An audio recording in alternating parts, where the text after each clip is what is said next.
Hello and welcome to the Johncast, the podcast for cool and smart kids. This is your oasis from homework, vegetables, and your parents. So we have a guest on the Johncast today. His name is Joey. Welcome to the Johncast, Joey. Why, thank you, John. Alright, so today we are going to talk about some important life skills for children today. We are going to talk about the best candies, the best vegetable antidotes, and the best vegetable dodging techniques, and maybe even a couple pranks, too. So, let's start off. Let's get rid of the worst stuff first, the vegetables. So, Joey, what's your favorite vegetable dodging method? Well, I've learned there's no real way to dodge them. I don't know if I've told you this, but I have been scarred for life. Oh. Vegetable after vegetable. I evaded as long as I could, but eventually, they just got to me. Well, Joey, maybe you should bring a blowtorch to dinner next time.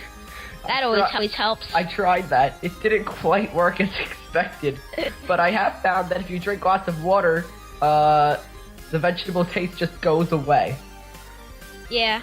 And milk works well, too. Okay, so that's a good method. That always works for me. I like milk best. It, literally, just washes away that vegetable taste and replaces it with nice... I like milk.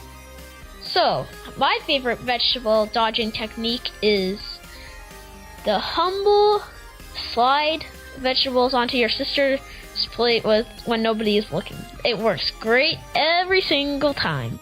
I love it. I have to admit, that is a great one. Sometimes... Do you have a sister? Yes, I do. Or even feed it to the dog. Unless you like the dog, then don't do it to the dog. Yeah, I like my dog, but she likes all people food. So she'll be more than happy to get the vegetables. Yeah, anything besides that dog food. Yep.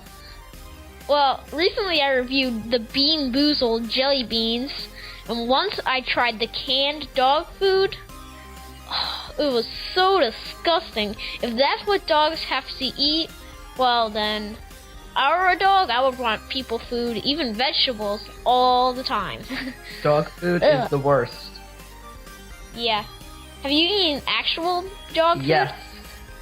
Oh, really? On a dare? It tastes disgusting. Not on a dare. I just want to know what I was putting my poor dog through. Oh well. Well, here's a lesson to you kids.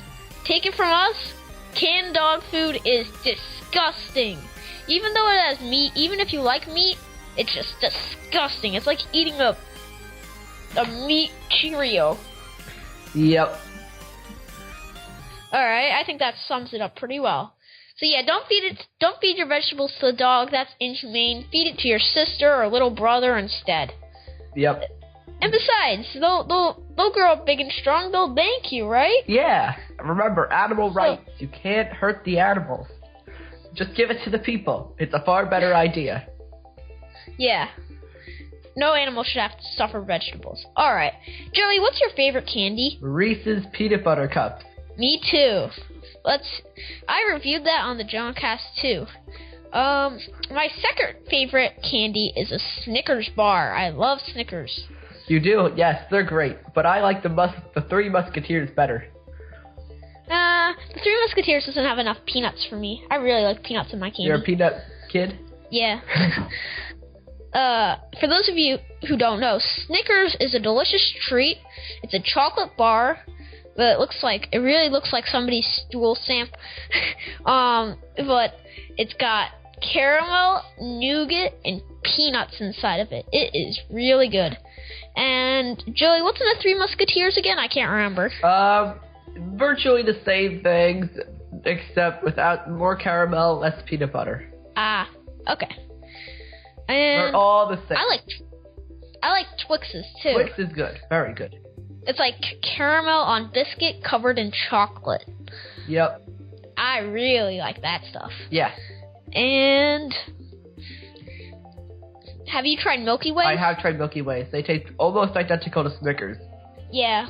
But I like the Milky Way Midnights the best. They've got marshmallow in them. I've never been fortunate enough to try one of those, but I'll have to take your word for it. I think they only have mini ones, because I've never seen a full-size Midnight Milky Way. unfortunately. What else do you like, Joey? What else do I like? Well, I'm not really that big of a candy person, except for Reese's Peanut Butter Cups, but I like gum. It lasts a long period of time if you get the right ones. You get the ones that flavor goes away very quickly. It's no good. I don't like those at all. Yeah, I also like Tootsie Rolls. Tootsie Rolls are pretty nice. Yes, and they're chewy, so they last a long time. Can I hear your favorite brain-building toy? Yes, well, I have to say, I think everyone's overall favorite is always the 3x3 Rubik's Cube, because it's just classic Naglastia. If I had to pick one in terms of challengingness, I would pick the Double Fisher Cube. It's one, I have numerous cubes in my collection, and it's the only cube in my collection that I have not been able to solve. So you're interested into Rubik's Cubes. Well, I am too. So yeah, I've heard of the Double Fisher. It's really hard. Why don't you tell us like a great cube for beginners? Yes, a great cube to start off with the beginners. Well, 3x3 is always great, but you can start off with the 2x2 Rubik's Cube or the Scube. The Scube is also a really great cube for beginners. Yeah, I have one of those. They're pretty easy. What about the pyramid-shaped Rubik's Cube? Yes, you mean the Pyraminx. The Pyraminx is also a very easy cube. You really only need to know one algorithm to solve the whole thing. For those of you who don't know, an algorithm is basically a sequence of moves that you have to memorize. I think that's all we have time for today. Thank you, Joey, for everything, and thanks for being on the Johncast, and thank you. Goodbye. You're welcome, John. Well, guys, that's all. Thanks for listening to the Johncast. Remember, the green Fruit Loop counts as a vegetable. Rate, review, and subscribe on iTunes. And see you next Monday.